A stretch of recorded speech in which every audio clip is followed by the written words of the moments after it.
The BatFlip podcast is starting in 3, 2, 1. Hello, everybody, and welcome in to this episode of the BatFlip podcast. My name is Matt. I'm here today with David, and Damien is out this week. But we're going to have a great show today since Damien's out and I'm back. I was not here last week. But a decent amount of news and notes around baseball this week. Not a ton of new stuff. We're going to talk a little bit about the MVP race. We're going to talk about the interesting Dodgers shenanigans going on, which has been a hot topic all year with their payroll, and now there's some interesting stuff going on with it. We're going to talk a little bit about a couple of front office moves and just some things going on around the game and in games right now. So, David, I haven't seen you in a couple weeks. How are you doing? Doing good. Yeah. No, we had a week off last week, but we are back for the playoff push here, and I'm having a great time, man. I wish we'll talk about it in a sec, but man, watching PCA play baseball every day is pretty fun. I'm having a good time with that. He and Randy Arozarena became the first two players to lead off a game, walk off the game with a homer, and then homer the next night ever.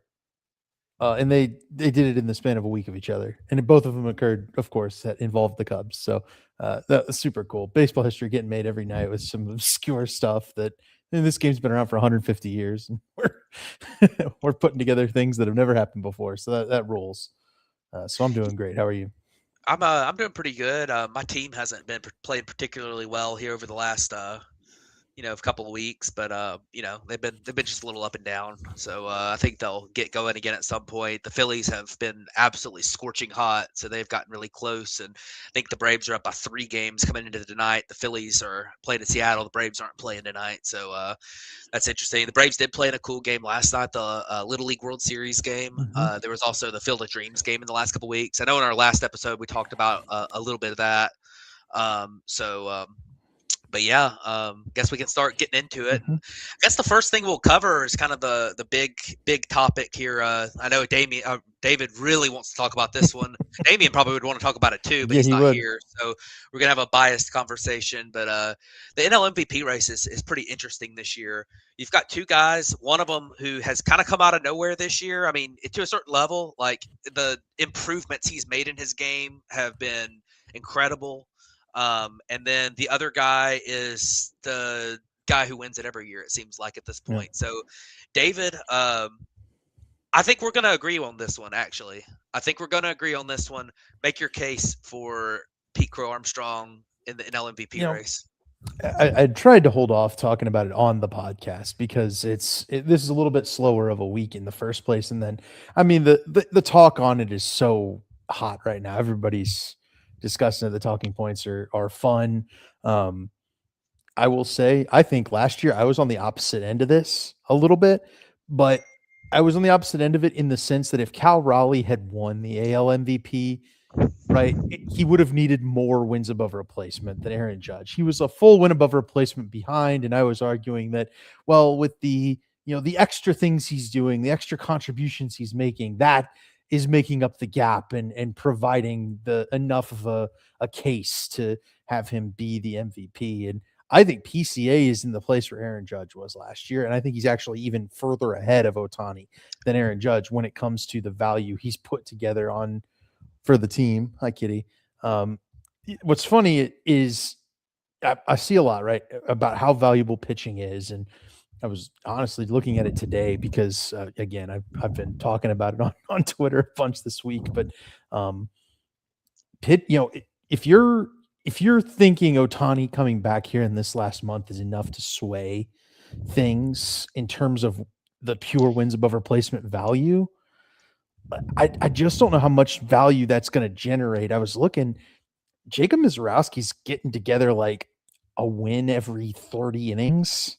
Right, like 1.25 wins every 30 innings right now. And right now you could probably reasonably expect Ohtani to throw, if he started today, maybe 30 more innings, maybe 40.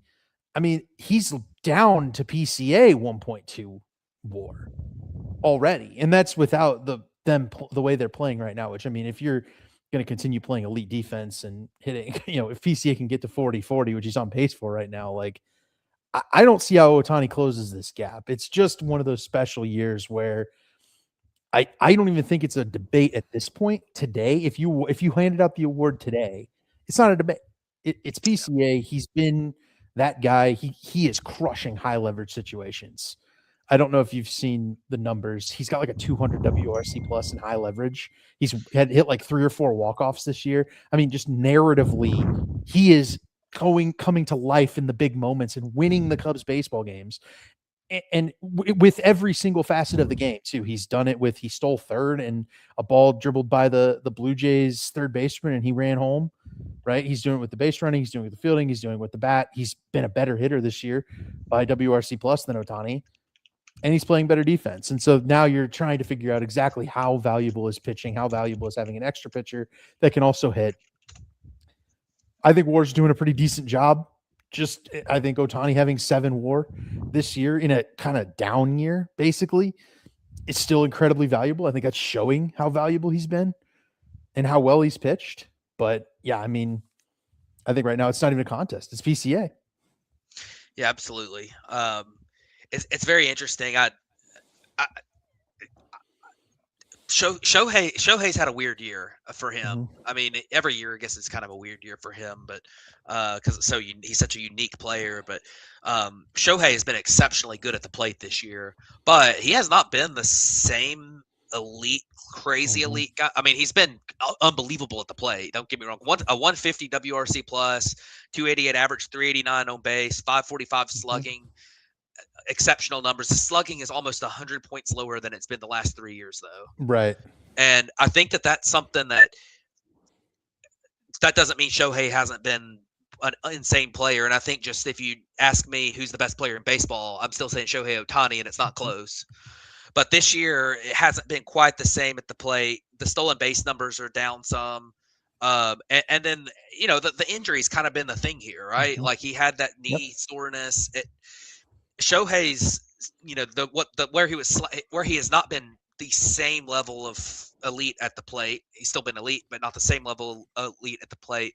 Where he's made up for that this year has been on the mound. He's been incredible on the mound this year. It's been by far his best pitching season of his career, numbers wise. So the problem is that he hasn't pitched in like a month and a half now, and we don't know when he's going to pitch again. And when he does pitch again, is he going to be the same as he was before the knee injury? They're going to have to build him back up. It's always weird to build Shohei Ohtani up mid-season because of his, the way he hits every day, and you can't really put him in a rehab assignment because you got to have his bat in the lineup. So, he's put up, you mentioned the WAR numbers, F4, 7.1 F4 for Shohei. Pete Crow Armstrong's got 8.7 F4 at this point. I mean, he's going to probably get a 40-40 season, which is always he's on pace. Yeah. I mean, it's not a sure thing. He's got to get 8 more stolen bases, and he's got to get 7 more homers. That's always been kind of a baseline of just like, if you get a 40-40 season, that's one of those milestones, right? Yeah. I think the big thing with him, Pico Armstrong this year has been a better hitter than Shohei Ohtani. I mean, and it's remarkable the growth he's made at the plate, especially with the walks. I mean, this is a guy who was a pure swing and miss guy, was a swing at everything, super high chase rate, and he's walking now. He's walking 12%, which is way better than league average. So that going along with the fact that he already had good power, and he's already, was able to spray the ball to all fields and make good contact. He's got a good contact profile. I mean, the guy, and obviously where he sets himself apart is his defense. I mean, his defense is incredible. So, PCA, I think you got to give it to him if the season ended today. I mean, and the other thing, just a little bit of Shohei, every year for him to win it, he's going to have to continue to put up like the best numbers in baseball history type seasons, because voters get tired of the same guy winning it every year. And voters are looking for every reason not to have Shohei Ohtani win 4 years in a row. I thought that too, but Aaron Judge won the MVP last year over Cal Raleigh, right? And that was a perfect example of a chance for the voters to say, we know Judge is the better player, but he's won a couple of MVPs now. Let's give it to the new guy. That was a good time for it. But Judge had a full WAR win above replacement over Cal Raleigh last season. Like he was 10.1 to 9.1. It was it was a gap smaller than the gap PCA currently has over Ohtani. Yeah. I don't believe the voters will be. I think Ohtani will have to pull within. He will have to finish the season with an electric stint on the mound, coupled with a massive slump from PCA, is what will have to happen. Right. And when you mentioned the Judge thing, Judge was the better player last year than Kyle Raleigh by pretty much every metric except narrative, right? Like, I mean, in home runs. I mean, Kyle Raleigh was Raleigh's a better defender, right? That was a lot of that. Right, but I'm just saying, like by like every just total value metric, B WAR, F WAR, just Judge was the better player, and it was cool to see this year.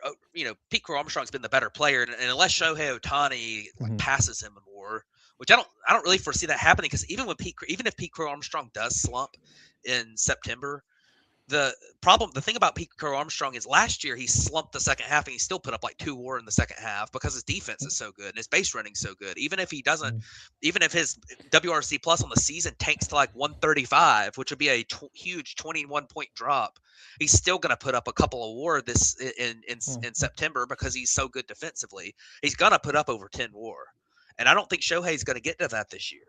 So.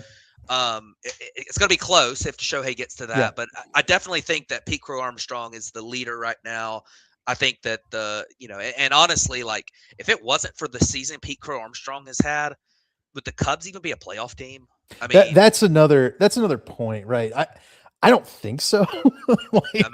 Maybe they've endured a lot of issues, but PCA has been able to elevate the Cubs significantly. So yeah, I'm with you. I think if you took Ohtani off the Dodgers, right? If you're talking strictly value, to pull Ohtani off the Dodgers are probably still a 1 seed. Yeah, because if you want to, the Cubs are currently they're the first wild card right now. The second wild card is the Padres at 71 wins. The third wild card is the Padres. Oh, sorry, the Phillies with 73, the Padres with 71. That's only 4. The Cubs only have 4 games on the Padres. The first team out would be the Diamondbacks right now.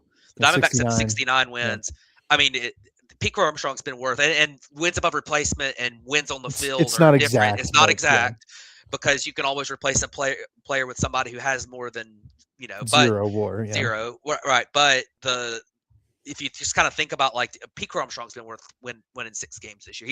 He has won the Cubs 6 games this year. That another player he's won the Cubs 6 games in like the last couple of weeks. Yeah, I mean he's won at least 6 games. So the Cubs would probably not be a playoff team without the season that Pete Crow Armstrong has had.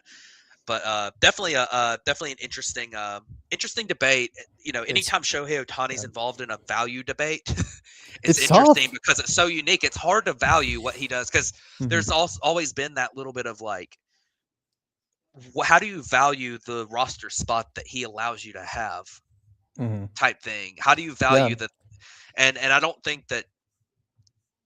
And it's it's an interesting conversation, and I don't really know how to handle it. I think that utilizing WAR is probably the best way to do it, but it's a difficult thing to look at. It's one of those where even as the Cubs fan, especially right now, I can be like, look, you can have the half a WAR that you get from that extra reliever on the roster. You can have that. Yeah, he's still over a win above him right now, right? And that's kind of the difference. It's. I think WAR's doing a great job of capturing it, honestly. The DH defensive drop, and Damian and I were actually talking about this on Twitter the other day, and we'll slide it to the next piece, which we can transition directly from the Dodgers thing into the Dodgers ownership talk.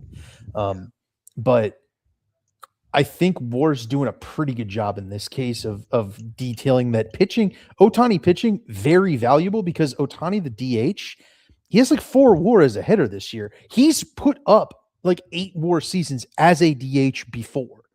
So we know what it takes and what he can do to get there, but he's not there. Like you mentioned, he's got 100 points less of slugging this year. No stolen bases. He's not there in terms of being a DH. He's had to catch up on the mound, and he's hurt. He's not going to be able to continue accruing that value on the mound as he was earlier in the season. Right. So I think right now, that's where we're at.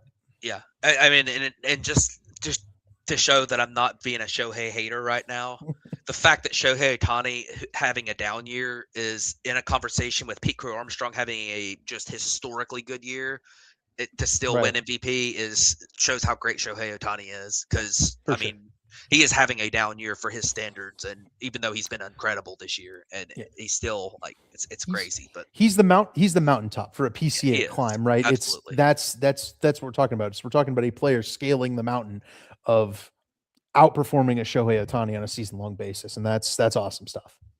Well, I guess we can move on to our next topic here. And this is going to be a big hot topic in here, especially with all the stuff going around. We could go down this rabbit hole and spend 4 hours talking about this.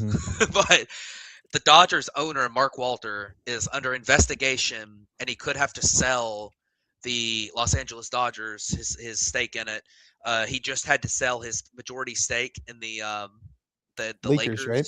and he had to sell, I believe, he might be exiting a stake in Chelsea in the Premier League. So there's a lot of, and I don't know exactly what the issues with him are. I haven't dug into I haven't gone down the rabbit hole completely. We're just at the tip of the iceberg. Yeah. But he's misused loans and misclassified loans is what it sounds like. And the SEC, not the Southeastern Conference, but the Securities and Exchange Commission are trying to look and see exactly how this here worked. Yep. So, David, this ownership group has been criticized for bending the rules around baseball for a while now. What do you think of this? I think we don't know a lot yet. I do think there's a real possibility that Walter, I don't know that he's particularly used illicit funds to fund the Dodgers is kind of what I'm going to go with. I don't think that that's really a consideration. And if that gets brought out, we'll talk about it. I think the big consideration is he's already sold his stake in the Lakers, which is an arguably more valuable franchise than the Dodgers. And two, if he has to sell his stake in the Dodgers, Shohei Ohtani's contract can be immediately opted out of the next offseason. So that is a very interesting talking point that I would much rather focus on from our podcast perspective, is that Ohtani could theoretically become a free agent at any point if Walter ends up selling the Dodgers, because it just triggers that opt-out clause and he could just leave. It sounded like when that got brought in, there might have been some communication that if something ever happens and Walter leaves, he may not want to be there. It's Walter and Friedman are the two that he's got tied into his contract. And if they leave for whatever reason, whether it's got arrested or what, right, or had to sell the team or whatever it is, Ohtani can just walk. And that could create a really interesting scenario on the free agent market, especially with the CBA coming up. I mean, I think other teams would want to have those excess funds available to dump on for a Shohei Ohtani. We know the Blue Jays put up a $500 million offer. Cubs were cleared to go to $500 million for Ohtani. Obviously, he went for $700 million, and the big time, like you mentioned, right? The deferred payments, and it's how is that going to get addressed? I don't know, right? Yeah, it hasn't happened yet, but that's easily the most interesting thing from a baseball perspective. Yeah, I'm with you. One I forgot to mention too, that the FBI had a search warrant on Walter as well and seized his phone and computers and stuff. So it's a serious investigation. Yep. They don't get search warrants for no reason. But something's happening. Yeah, something's happening. But back to the baseball side of things, I think a couple interesting things. What does this do? And we don't know how the CBA is going to be handled. So First off, what does this do in the CBA negotiations? Because I think that there was some split in the owners between some of the Mark Walter, Steve Cohens of the world who are spending a fortune and don't want a salary cap because they have an advantage by not having a salary cap. And then most of the other owners. I think there was a little bit of disagreement and split with that. A couple of other things too, though. You mentioned the deferred payments to Shohei. The Dodgers have deferred payments to everybody. How does that work? How does does the new ownership group come in and say, holy crap, we've got so much money that we're going to have to spend in the future on players that aren't going to be playing? Like if you're looking at like buying this team and being there in the next 20 years, you're going to have 10 years where you're giving out like $200-300 million to players who are not playing. And starting with Shohei Ohtani making $68 million of those every single year for 10 years after his deal. So there's a question of how does that work? And the other thing too is I'm interested to see if there's another sell of this team. Does that change anything with that sweetheart deal with their media contract that they got from MLB because of their previous sell was done in a time where the Dodgers previous ownership group was bankrupt, and they had this all got worked out in the courts, where typically it gets worked out in the the agreement to sell, and the Dodgers don't have to play by the same rules as everyone else when it comes to the revenue sharing from the TV money they bring in. And they bring in about $60 to $70 million more than they're supposed to bring in TV money because of that.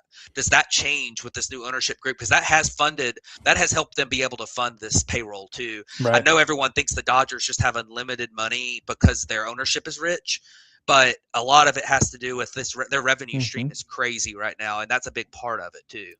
So lots of questions here. I doubt we get any answers until the CBA happens, because I mean, this is stuff that we know how this works. This is stuff that's going to be slow. It doesn't happen overnight, but definitely a very interesting story there with the Dodgers ownership group. But I guess we can move on and talk a little bit more about another ownership group here. The Padres have officially been sold from the Seitlers to Kwanzaa Jones and Jose Feliciano. So new ownership group in San Diego. This is something I think we were kind of looking at for a while. Was going to happen ever since the owner Peter Seitler, I believe, passed away a couple years ago. He had really been pushing all the chips in to try to win a World Series while he was still around, and didn't quite work out. They got close a couple times, but their payroll has been really high. There's been a lot of debate as to whether the kids that inherited the team would keep it or versus sell it, and it has finally been sold now. So any thoughts? The Jones and Feliciano are a San Diego based group, which I think is part of what the Seidlers were going for when they decided to sell the team. They wanted to keep that in-house effectively. They're trying to keep it with the city of San Diego. I'm sure part of it was, hey, you can't move the team if you're going to buy it, right? Because that's always a potential option. But the new group is pretty adamant on being all in, trying to win a World Series as well. That makes me think they'll keep payrolls pretty high, spend money. Obviously, again, the CBA thing, we may or may not have some version of a cap, but even still, I think there will be room for there to be rich teams and poor teams spinning at the top of the cap and stuff. So I think the Padres will be one of those teams. I think regardless, with this new ownership group, seems like a good group to get in there and try and kind of solve a riddle that this is a talented team with a lot of really good players, and they've been on the cusp a few times, like you mentioned, but they haven't quite been able to jump over the hump. And we'll have to see if it affects, the standing. Obviously, Craig Stammen is there. From my understanding and talking with Padres fans, he's done a marvelous job this season of being just an electric manager. But he's a first-year manager, right? And AJ Preller's the longest tenured executive in the game, right? So there's there's experience and inexperience over there in San Diego, but I think they're doing a pretty good job. They're in a playoff spot right now, and it's a group that this could be galvanized, right, to try and kind of show off, start things right with the new ownership group going into a new offseason. I do want to make one point on the CBA thing before we go. I kind of think that all the bluster is based around like the Dodgers trying to cull the Dodgers spending and the Mets spending. Yeah. And I think if you kick the Dodgers aside and Walter has to sell the team and things change over there, I kind of think that'll cull a lot of the salary cap push. And we might just get kind of a status quo CBA update where we can kind of push that down the line. I really do. It would definitely help that happen if the Dodgers lost that advantage they get in the revenue sharing. With the TV based deal. on if they're able to figure that out with this with a change in ownership, then I do think that is something that could happen. But I don't know how that works, because that was something that was determined in court. And I don't know if that changes that's outside our, like that's just scope. That's kind of a we could jump into the weeds there at some point. Really, you'd probably have to have a billion lawyers try to figure that one out. Legal BatFlip podcast, yeah. We're gonna have to hire a lawyer to join us here, but yeah, I don't think that.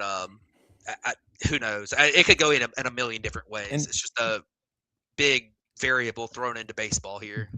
And if I'm the new owners and I want to put some money on the table, try to sign a free agent or two to start my tenure right, I want there to be uncapped, right? I would want that to be an option that, hey, I want to stay as a premier franchise in baseball that I'm spending a lot of money on my roster. And I don't believe they would have the influence, right, of the other ownership. They're new to this group. So it's very interesting that this ownership is getting, it's happening before the CBA. They will have a voice at the table. And if I'm them, I don't want there to be a cap. I don't want anything evening out the potential advantage that I may have over other teams. Even if you are only a top 10 payroll team, you can still have an advantage over the A's of the world, for example. So Yeah, it's definitely going to be interesting to see how that shakes out. Moving on, we can talk about a couple of front office moves that happened over the last couple of days. A couple sweeping changes to a couple of front offices. The Astros, who, as successful as they've been over the last 11 years, dating back to like 2015 when they made their first playoff run in their current their core has really changed since then, but they kind of got into this run. Their ownership and their front offices have been very volatile, and they made another move today. Dana Brown has been fired, and Joe Espada his contract is not renewed, so changes to he.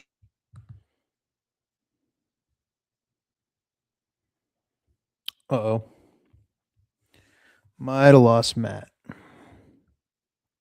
Year, but changes to the very interesting. I think I was lost for a second, but very interesting moves here. Where did I cut off at?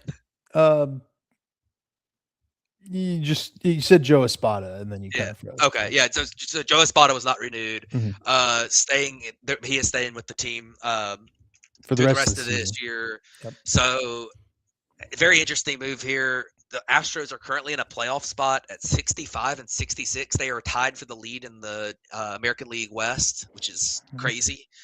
But David, what do you think of this firing here? I mean, it doesn't make sense to do it now, right? The Astros didn't have a great deadline. We kind of didn't list them among our favorites or our least favorites, but it's a team that's in a playoff spot. Obviously, there's been swirling rumors around, Jeremy Pena was brought up. They traded for Dalton Varsho. It's a team in a playoff spot. If you want to make sweeping changes, at least see what happens at the end of the season. Obviously, this team hasn't performed nearly as well as they were hoping. We certainly weren't high on this team going into the season. We thought they wouldn't really be in this situation at all. In fact, if you had asked me if I thought the Astros would be under 500, I would have said yes to this point. But that's a playoff spot right now. I think the third wild card I think they're in the third wild card right now, technically. Because the AL is just so bad this year, and it's wild how that's transpired. But yeah, the season's not over. Like, they could still get in the playoffs, and when you've got Hunter Brown, you've got a pretty good bullpen. You got Hader at the back end. All you need is for Abreu to figure it out, and get those starters. Maybe the second and third starter right. Get lucky that one of them gets hot and gets going. It might work out for you. You're certainly talented enough as a roster. But yeah, I mean, it seems like a weird time, right? And if you miss the playoffs under 500, okay, and fire the GM and the manager, and it's all good. Nobody questions that. But middle of the season, the middle of the playoff race, even though it's been bad so far, like, you could still get there. I don't know. Yeah, sorry, I'm having some technical difficulties here with my connection, so bear with me if I'm missing something here. But yeah, I'm with you. I mean, I had a couple stats I found about the just teams with losing records. There has never been a team in MLB win their division with a losing record, and there has only been 3 times a team made the postseason with a losing record. The last team was the Astros, but it was the 2020 shortened season. Right. The Milwaukee Brewers also made it in the 2020 shortened season with a losing record. That was the expanded playoffs, 60-game season. That doesn't really count. The only other time was the 1981 Kansas City Royals, which was a split season format due to a player strike. Yep. So that was also a shortened season. It's the only 3 times it's ever happened. The closest other in a full season was 2005 Padres went 82-80, and they won the NL West. Oh, okay, I was going to say it was So I think the 2006 Cardinals won the NL Central with they were, 83 I think they were wins. 83 and 79, Yeah, and so they ended up winning the and World Series. So they won the kind of World your point Series. is like, Yep, yeah. exactly. So case in point, like the Astros, if they just make it in, you never know. But yeah, I agree with you. I mean, I feel like the Astros have overperformed pretty big this year, um, and compared to what I expected. And I mean, I just don't understand working for Jim Crane at this point. Like, it's if I was a prospective GM and I had my choice, I would not go work for him because he seems to be Artie Moreno, who has a couple of rings. Right. He's had a bit better success. He's got a little bit better baseball acumen to his credit, but he's very meddling. Right. He Yeah. killed the Astros went My out to try to apologies for trade. the connection here. No, you're good. But The Astros went out and tried to trade for Wilson Contreras a few years ago from the Cubs. Got next to the deadline by the ownership.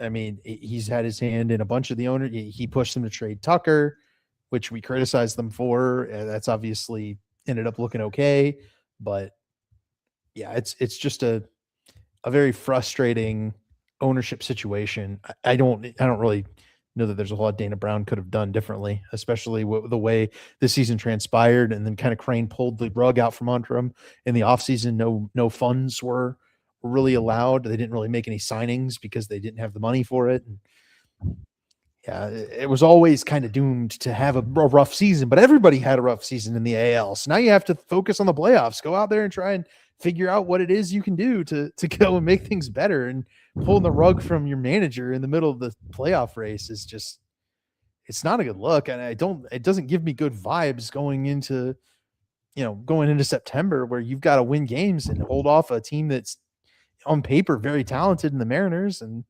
you're equal right now in the Rangers. Like, it's a hot playoff race. You got to go out there and win games.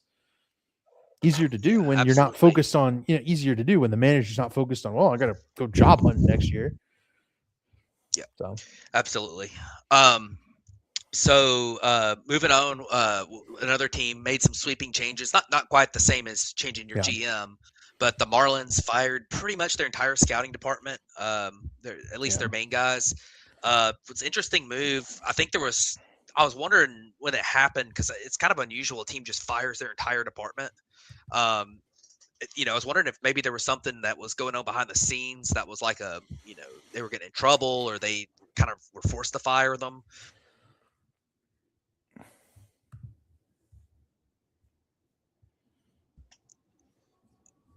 You said they were forced to fire. Yeah, you're back.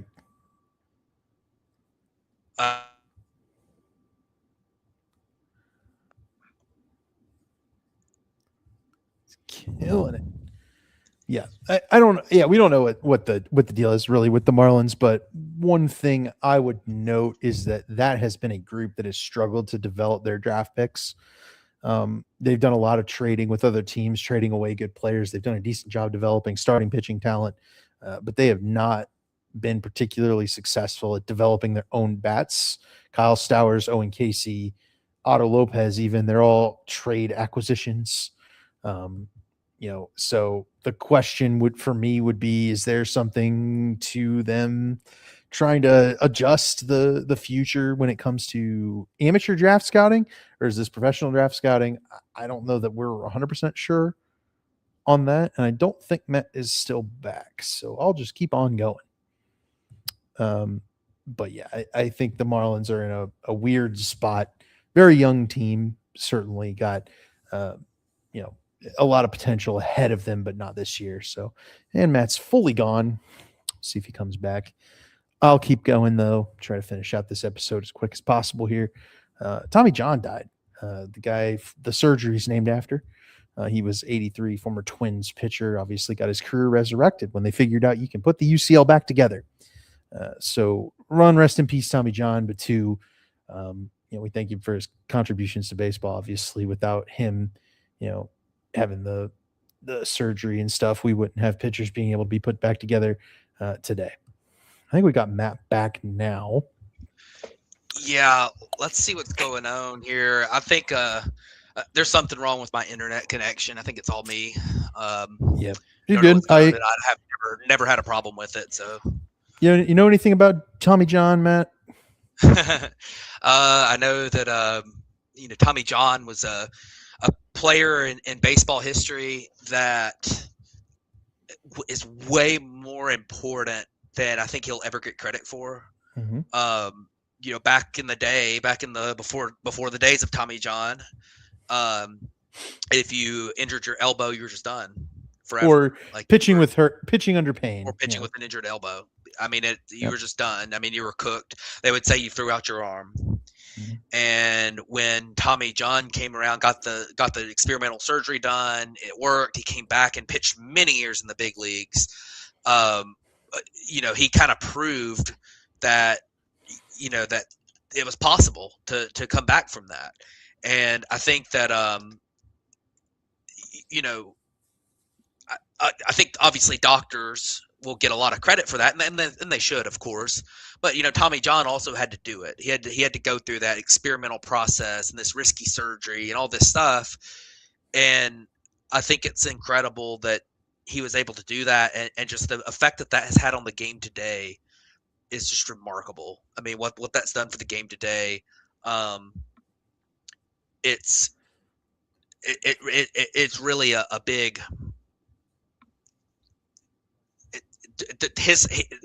Almost every Hall of Fame pitcher of the last 30 years has had Tommy John surgery, and without the Tommy John going through that and that being developed and everything, we would not be seeing any of this stuff. I mean, you just look at the best pitchers in baseball today. I don't know if Mizorowski's had it, but I mean, Shohei Ohtani, we talked about him earlier. He's had Tommy John surgery. Like DeGrom, Verlander, everyone's had it. So DeGrom, Verlander, Chris Sale has had Tommy John surgery. So it's just an incredible. I think we lost Matt again. But yes, incredible opportunity there for Tommy John. And we'll step over to the news and notes, but rest in peace to Tommy John. And I'll note that the Field of Dreams game is being renewed for next season. So is the Little League World Series game. Both of those coming back next year. Should be fun opportunities. We also have, I think we do have Matt back, but he left to try and probably spruce up the internet. There we go. I'm trying to plug stuff up. I don't know what's going on. My Ethernet cable is not working. Interesting. So I changed the port and it looks like it is working now. There you go. Ethernet port. I think we might be back. We might be back. All right. Field of Dreams game came back as well. We'll see. As the Little League World Series game. Both of those are happening next year. I know we were kind of lamenting that they didn't switch up things, but it'll be cool to see it again. Yeah. Hey, one last thought on Tommy John. I think he should be a Hall of Famer. Yeah, you talk about fame, right? I mean, you say his name every time somebody gets an elbow injury. Like, that's pretty famous. He also put up 79 FWAR and pitched to a 3.34 ERA in his career in like 4,700 innings. So, I mean, he was an incredible pitcher too. Yeah, performance-wise, he was definitely a Hall of Famer. So, but yeah, Field of Dreams game. I did not watch it. We talked about this a couple weeks ago. I think the Field of Dreams game is a cool thing that they did, but it's kind of gimmicky, and I think it would be cool if they kind of moved it around and did some other things that were kind of similar to that, but just different. But they did not. They are back to it. They did not. They went. They're doing it again next year, and if they make it a recurring thing, that's fine. But I think that they need to have more recurring things like that if they do make it a recurring thing. Like if they give us the one event every year, it's like whatever. Like have a Sandlot game. I mean, that'd be cool. Go back to Bristol Motor Speedway. Go back to Bristol. Go to another stadium. Go to football stadium, the LA Coliseum. Yeah. That's a sick one. But yeah, I and then I want Players Weekend back. Right. That was technically last weekend. Yeah. Nobody knew about it because it's nothing now. Bring back the cool jerseys. The players that got to wear the nicknamed uniforms, sleeveless uniforms they wanted, backwards hats, like bring back the Players Weekend. What on earth would we do? It's no fun if it's just like different back colors and different cleats. Like nobody even knows that it's there. So yeah, bring me back the Players Weekend while we're asking for these more interesting and fun things that have been done before, because obviously we're willing to go back to the well. Go back to the well on the Players Weekend. Give me that back. That was awesome. Yeah, absolutely. I'm with you. Players Week. I saw the logo on the hats this weekend. I was like, It's like what is this again? Like, what is going on here? You got to so much Yeah. personality from the guys when they get Yeah. to select their nicknames and stuff. Brad Boxburgers was the emoji for Box and Burger. That stuff's awesome, dude. I love that. Yeah. So bring that back. That's what I'm saying. Yes, absolutely. So we had a call up this week, a couple call ups, both against the Cubs. It was fantastic. Yeah, one of them was, I mean, what Joshua Baez did. I don't know if we'll ever see that again. I mentioned history getting made. Yeah, that's history. 3 home runs in 3 plate appearances to start his career. Oh man! And it's the first time that's ever happened. Has somebody hit back-to-back home runs in their first 2 plate appearances? Not that I've ever seen. I know a couple of a bunch of guys that homered in their first. Oh yeah, 3 in a row to start your career is crazy. That is nuts. Matt Boyd was teeing it up for him. He was sending him. He was throwing some real bad pitches. They were right down the middle. But yeah, very, very impressive for Joshua Baez. He's an interesting prospect too. He was number 6 in the Cardinals' stacked organizan. Mm-hmm. The top 60. I think it was 59 on Pipeline. Before he's different and different. Well, Fangraphs doesn't have him in their top 100. Pipeline, he was in there. He had 30 homers. He had 30 minor league homers before that. He's a powerful guy. He's kind of a risky power hitting guy. He strikes out a lot.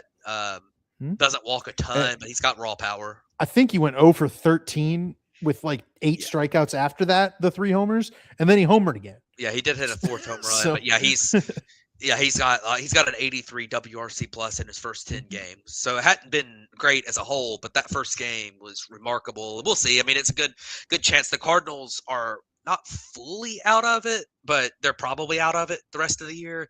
It's a good chance for them to let a guy like Joshua Baez get his feet wet in the big leagues. And, absolutely.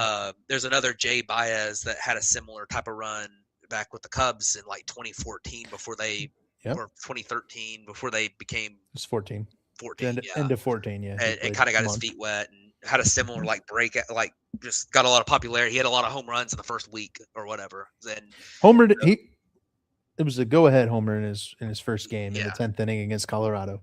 Yeah, so it's one of those things where the Cardinals are probably going to be contending by next year, maybe the year after, and yay, and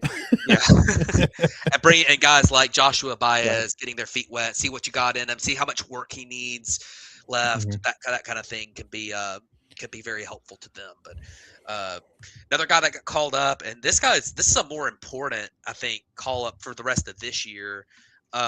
Cade Anderson got called up by the Mariners, and this is very interesting. The Mariners traded Luis Castillo at the trade deadline, and then they called up Cade Anderson straight from AA, where he had been all year. He had been, I mean, when I say these are some of the best starter numbers I've heard.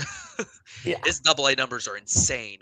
He had 13 strikeouts per 9, 1 walk per 9, a 1.06 ERA. He did not need to be in AA anymore. And the Mariners had a need on the pitching mound, and they're still in the race for the division. All they need is a couple hot weeks, and they'll win the division because the division's so bad. So I think it was definitely an interesting call to bring him up, and he gave up 3 runs in his first game in 5 2/3 innings. Gave up a couple homers. That part's not the best, but what do you think of his debut? What do you think of the call up? Is kind of the bigger thing. I think that it might be. It's interesting. Minor league ball is a little weird this year. There's some reports that the really low minors ball is flying out of the park really fast, and then the AAA ball is performing a lot more like the major league ball. I think AAA is probably where you want your guys to spend some time to see if how their metrics are going to work with the major league ball. The Mariners skipped that. Anderson's spin rates were way down in his start. Obviously gave up the runs. He looked pretty good overall. I think he's going to be a good pitcher. But I think you're maybe he's not going to be 1.06 ERA good in the major leagues. So maybe temper the expectations a little bit. Obviously, still a young guy. Was coming out of the draft, was one of the most MLB ready players straight away that season at LSU. I just think he's going to be a stud pitcher, but I think we might be considering that the ball in Double A is doing some weird things. It may not be quite the same as the major league ball, and so we'll have to see and track whether or not he's able to improve on those results, get those metrics back to where they were at Double A, because they were elite.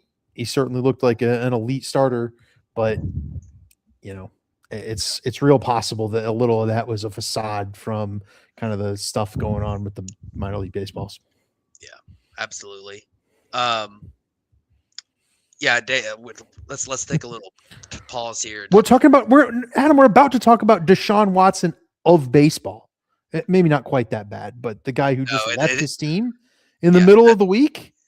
Hey, Deshaun Watson never left his team unless he was getting a massage. Hey, when you're getting paid like that, that's crazy. Man, yeah, let's talk about him. Ketel Marte. He was put on the restricted list. There were some conflicting reports that they might even DFA him. I don't think that was ever on the table. I think that was probably a bogus report, but Kate Anderson Ketel Marte, new player here. Ketel Marte just didn't show up for a game, and it's kind of crazy because Ketel Marte is a really good player. It's not like he's having some horrible season or anything.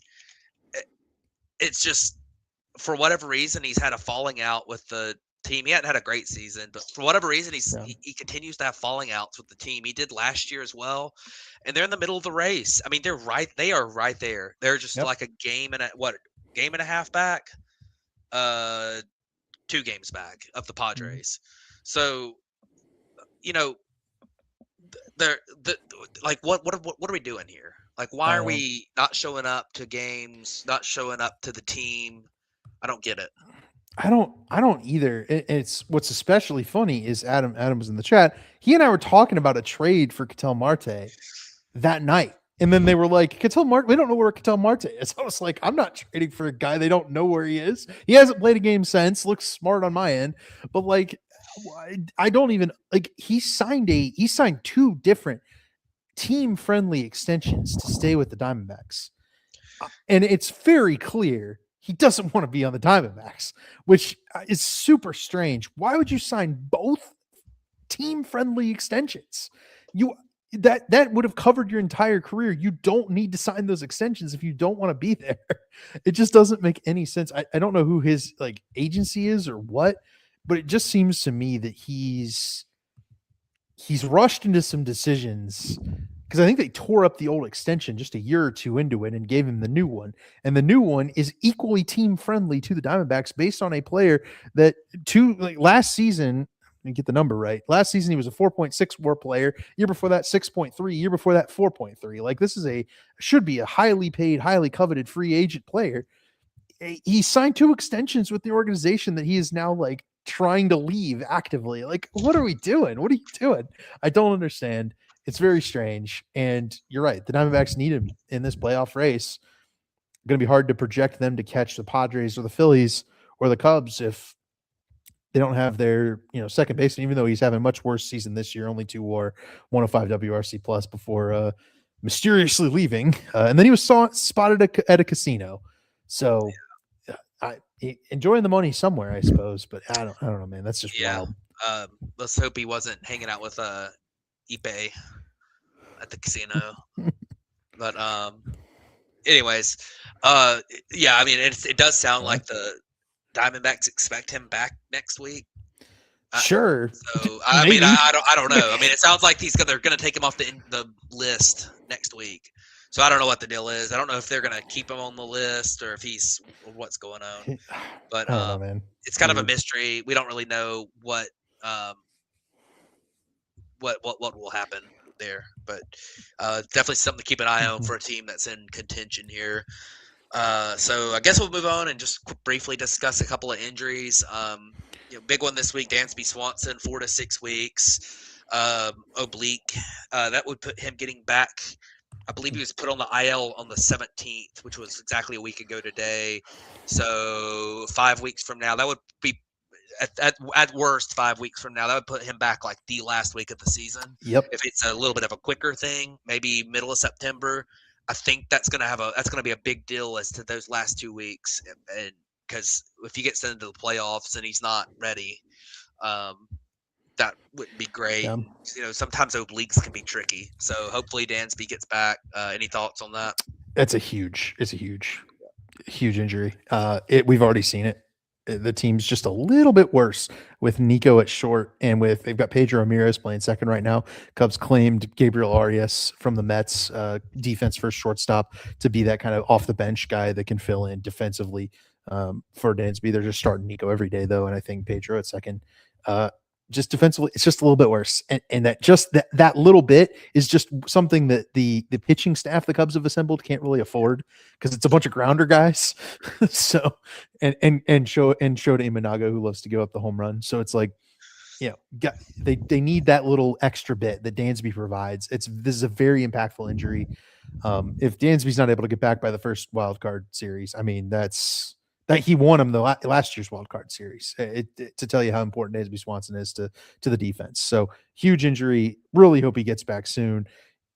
The defense is so underappreciated because it's so steady. I don't think Dansby gets on a whole lot of highlight reels, but watch him every day. It's special. He's a special defender. The metrics back it up this year. He's been absolutely incredible. Was at like 3.5 WAR before the injury. I really hope this doesn't end his season and he's able to get back before the season's over, like you said, with a couple weeks left in September to get geared up for the playoffs.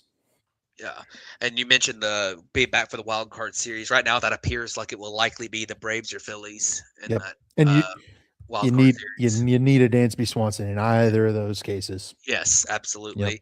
Yep. So another injury to mention: Colt Emerson, season-ending left wrist surgery. He had been not great at the plate. Hate to see him get hurt. I think some of it was the wrist. Yeah, I think he's been battling that. So getting the surgery. Hopefully he comes back strong next year. Giancarlo Stanton had a setback in his recovery. He might miss the rest of the season. Calf, I think, for Giancarlo. I think so. Yeah, and it's very unfortunate for him. This is the guy that we talked about coming into the year is like, what happens if he gets to 500 home runs? And he's only 44 home runs away from 500, and he really needed to put some up this year, and missing the rest of the season. It's time's running out. It'll be 37 next year. We'll see how healthy he's able to come back and play.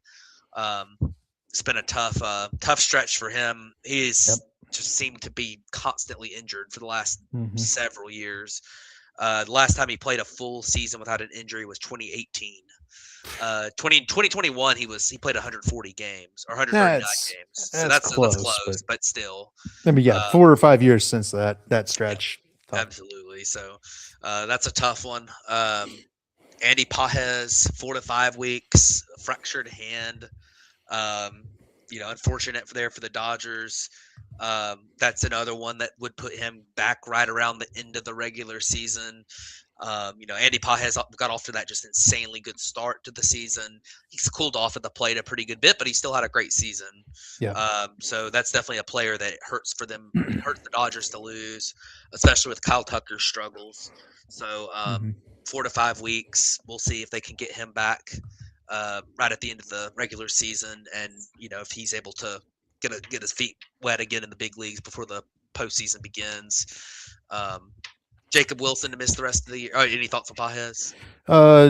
Alex Thomas got called up to replace him. He and Alex Call are going to bank platoon in the outfield and center field right now. So that'll be.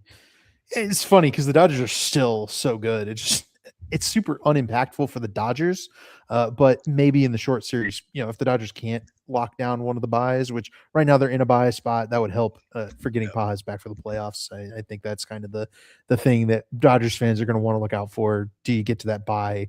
Because in that case, I think Pages will be back. Yep, absolutely. Jacob Wilson's going to miss the rest of the year with a shoulder injury. I hate that.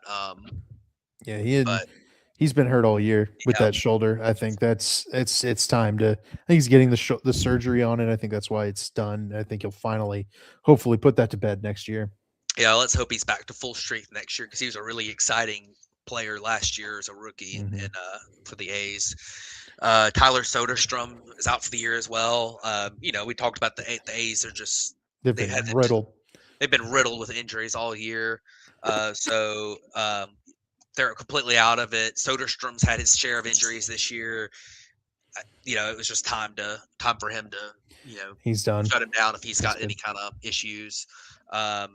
He had a pretty good year when he played, but he only played 109 games. So, that sucks to see, but hopefully he comes back full strength next year. Hunter Goodman got put on the 10-day IL with a shoulder issue. Hunter Goodman is, it's another one of those, like, I don't know if he could have maybe played through it. It's a left shoulder strain, but he's with the Rockies. There's no reason to rush him back. I doubt he plays again this year, but I guess he may. We'll see. And then another big one, I guess it's a big one. Edwin Diaz, is that a big one? Because he's been horrible when he's pitched this year. I think the idea there, I mean, that's the last one I could find that we had reported, but the idea there is he's been hurt and that's been causing the issues, but he had lost the Dodgers like 4 games in the last week before he got put on the IL. So I think that one might be he came down with a bad case of being bad. Yeah. So poor old Ed Luz is back. So back to his 2019 form. But yeah, I think that's all that we've got on our list here for injuries. We're in a part of the season where if any even kind of minor injuries can be really impactful for playoff teams, because even if they're back in the regular season, it still puts you right at the end, and sometimes it takes guys a couple weeks to kind of get back to get their timing back down, get back to full strength. So hopefully the playoff guys there will get back and get back to full strength. But yeah, I guess that's it for the episode here this week, huh? That's it. So if anybody, you got any final thoughts? Nope. All right. Keep watching. Should be fun. See you next week. Yep, sounds good. Hope everyone enjoy the show. Don't forget, like, comment, subscribe. Sorry about the technical difficulties tonight with the internet. I think it's fixed, but we definitely had some issues here in the middle of the show. But hope everyone enjoyed, and we'll catch you next week.